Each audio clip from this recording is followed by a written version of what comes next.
Hey, what is up? My name is 𝙍𝙬𝙄𝙎. Today we are looking at the matte box.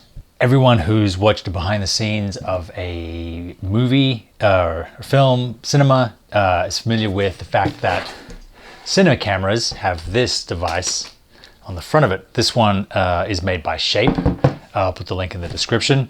But lots of different companies make matte boxes. They range from $100 to about $9,000, depending on the company that makes them, the materials they're using, the different options they have, the way that they work. So today we're going to look at why you would want to use a matte box, the advantages and disadvantages of doing that, and basically the four major ways that they contribute to better use of your camera and an easier time filming. So the first way that the matte box works to help in filmmaking is the most obvious one. It's to keep the sun, lights, and other sources of flare out of the camera lens. Now, you know, this being 2018 and J.J. Abrams being a big force of influence in contemporary filmmaking, you might think to yourself, flares, I love flares, I want flares. But the flares that you see in J.J. Abrams films and on the posters and on his TV shows aren't the same kind of flares that you're dealing with in matte box. Usually it's the sun shooting into the sun. When the light hits the lens, it reflects and refracts, causing a loss of contrast. I over-exaggerated it in this clip here, and you can see as the sun enters the lens, you lose pretty much all of your contrast, and it ruins the image that you're trying to capture. Not everyone is going to shoot straight into the sun. This is for exaggeration. The most often time that you need this is when you're shooting at golden hour. You're using the sun to illuminate the back of the subject, and it's just going to be just out of frame, but still firing into the lens. If that's the case, the matte box fits on the 15mm rail system. The front's made of plastic. It has these hinges here, and it has the rail attachments down the bottom. Serves to keep the sun from hitting it from the side. If you want to cover more than the matte box covers naturally, then you're going to need a French flag. This one's called the Eyebrow, and it fits onto these brackets at the top of the lens. They unscrew, he locks in, and then that gives you a whole nother level of flagging the sun from the lens. This matte box also has the option to offer to place side flags on top of the main French flag, so that you're obscuring the sun from both the front, the top, and the side. And you can see that this section here expands and retracts to form a seal with the top, so that if the sun is hitting from a diagonal angle, then you can block the sun from coming into the camera lens again. When you're not using French flags, it's a pretty good idea to take them off, because they're, for weight, they're quite thin pieces of metal and they're delicate. You don't necessarily want to be, especially hand operating or even exposing them too much when you don't need them. But it's really simple to take them on, take them off. It's something the camera assistant will know how to do and get good at. It's the first major use of the matte box. The second one is filters. This matte box has two filter trays that you place your filtered pieces of glass into, and they just drop straight down to the top of the matte box. The second one is the same but rotates, so that if you can use a polarized filter in here, you can rotate it to get rid of different levels of reflection. If you come from a DSLR background like I have recently, you probably have screw-on filters to the front of the individual lens sizes.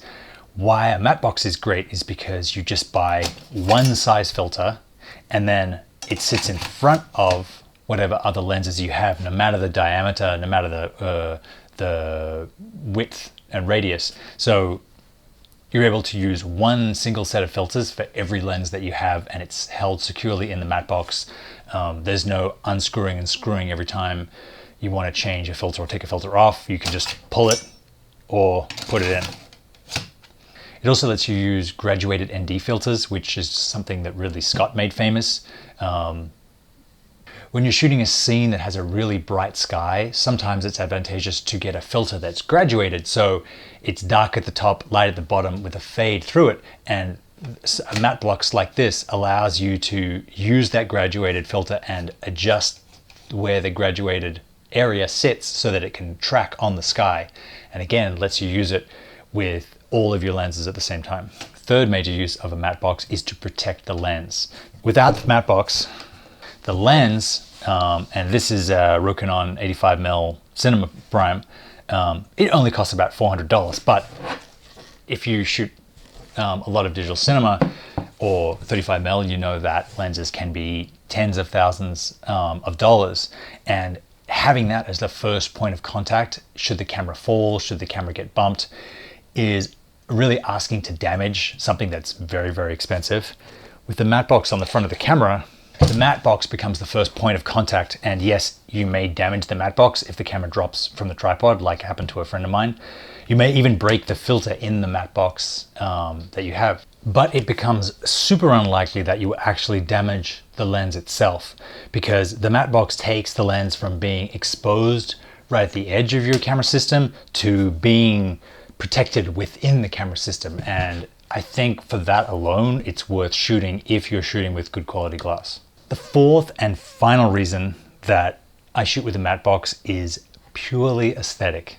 You could put a $1,000 GH5 in a cage like this with an external battery and a matte box, and it suddenly looks like a digital cinema camera. And you might think that's totally superfluous. That's just an impression. But when you're charging $2,000, $3,000, $4,000 a day for yourself as a cinematographer or whatever it is, the fact that you come with something that looks like a tool that movies use is a huge point. The matte box transforms a camera from a camera to a camera system in a real sense of the word, and that's why it adds production value to you as a cinematographer or a camera operator. It just makes the whole package look professional, and I feel like that's probably why most people buy matte boxes, and what they use them for is just to make their camera look better. And it totally works, right? This is the camera with the matte box, and suddenly it starts to become a different looking beast. Like I said, totally aesthetics, totally a point of opinion, but if you're trying to charge more for yourself and your services, then a matte box really helps you look professional. So this one in particular, if people are interested, was lent to me by Shape. This is a 2-stage 4x5.6 matte box. They make two versions, main versions. This one is a slide on, meaning it has 15mm rod holes and it slides onto the camera. The filters that go into these guys, the 4x5.6, are more expensive than the screw-on lens filters. They're $100 and up each because there's so much more glass, and they go up all the way to $600 and $700 each for the high-end ones. But they come in all kinds of crazy flavors as well, like Black Mist Pro and stuff that does very interesting effects to the way that the light enters the camera. That's it from me. Thanks for watching. I will see you next time.